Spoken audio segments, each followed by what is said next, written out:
Executive Director, Sri Sabayasachi Ray,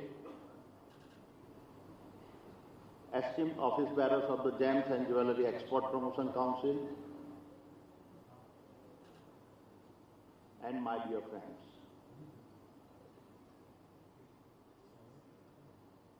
It is an honor to stand before you today at the 51st India Gems and Jewellery Awards. This is a celebration of our India's remarkable heritage in craftsmanship and innovations. My sincere congratulations to all the awardees whose exceptional efforts have carried forward India's rich legacy in jewellery. For centuries, India has been recognized as the undisputed leader in the space of gemstones and as a nation of unmatched and aspirations. Your work has kept these traditions alive and relevant in an ever-changing world. This industry is a powerhouse, providing employment to over 5 million Indians, a figure comparable to the workforce of our IT sector. Surat, as the global epicenter of diamond cutting and polishing, employs over 1 million skilled workers. This industry is not just an economic driver, it is a source of pride for our nation. However, the great success comes an even greater responsibility to innovate, expand, and lead courageously in the face of disruptions. My dear friends, India is the jewel in the global crown of the cut and polished diamond market, holding 26.5% of the share, and silver jewellery is at 30%. But the recent 14% decline in exports is more than a statistic. It is a wake-up call. It signals a turning point where challenges, both temporarily and permanent, demand that we reimagine our approach. We are at the start of revolutions. Sustainability and technology, two forces reshaping industries worldwide, are now at our doorstep. The rise of lab-grown diamonds, the demand for transparency and ethical practices, shifting consumer priorities, and the digital wave are not just disrupting the status quo. They are creating a new blueprint necessary for success. This is therefore our moment to lead. The industries must think differently, act urgently, and innovate courageously. Today's inflection point must be turned into an era of unprecedented opportunity for growth. My dear friends, allow me to narrate a story to set some context. Over a decade ago, during my trip to California, I saw my first lab-grown diamond. The founder had enthusiastically shared his vision, confident that this was the start of revolutions in the jewelry industry. And he was right. As we now know, lab-grown diamonds have evolved from a scientific wonder to a market disruptor.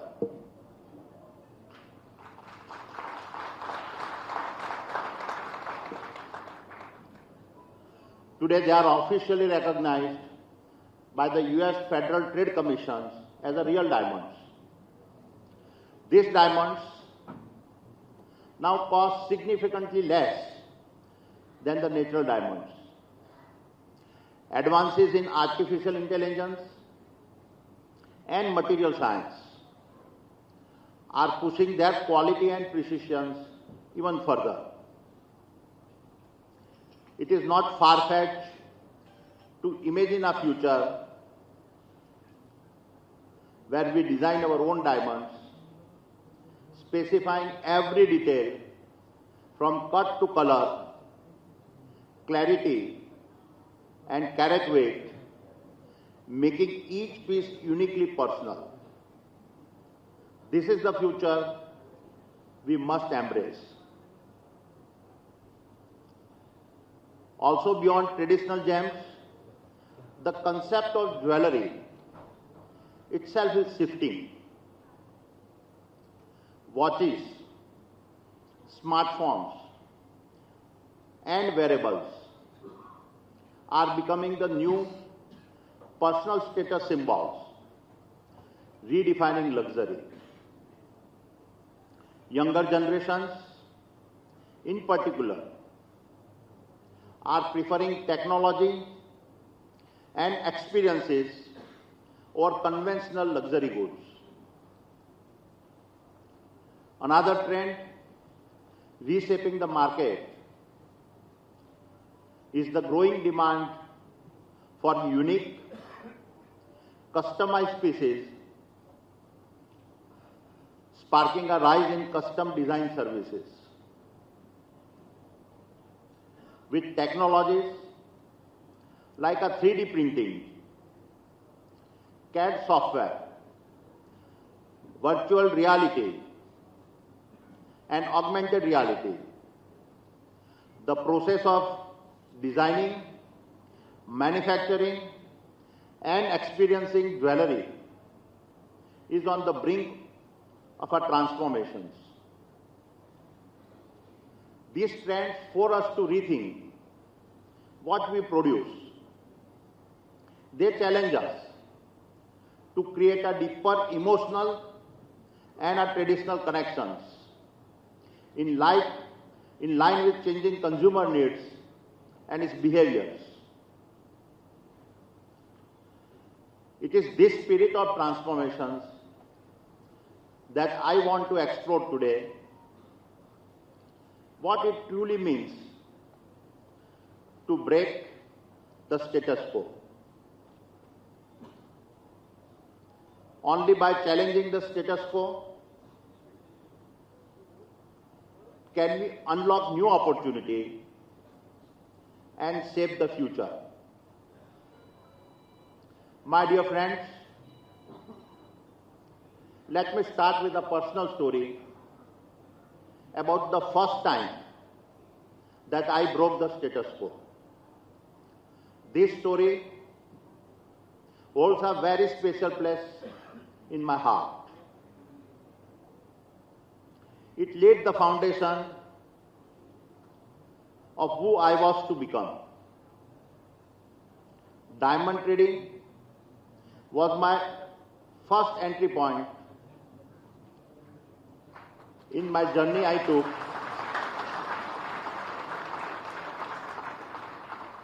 to become an entrepreneur. In the year 1978, at the age of 16, I left my school, left my home in Ahmedabad, and took a one-way ticket to Mumbai. I had no idea what I would do, but I was clear that I wanted to be an entrepreneur, and I believed Mumbai was the city of opportunities that would give me this chance. I got my first opportunity at Mahindra Brothers,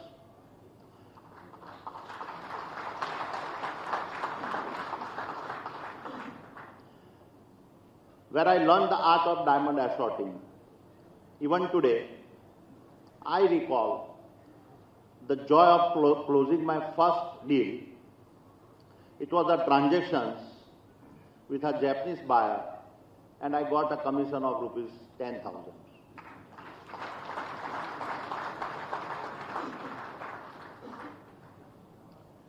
That day marked the start of a journey that would shape the way I would live my life as an entrepreneur. I also learned that trading makes a great teacher. What I learned as a teenager was that trading does not come with a safety net. In fact, it is a discipline where you must find the courage to fly without any protective nets. You must learn to take the jump and trust your own wings. In this field, hesitation is the difference between winning and losing.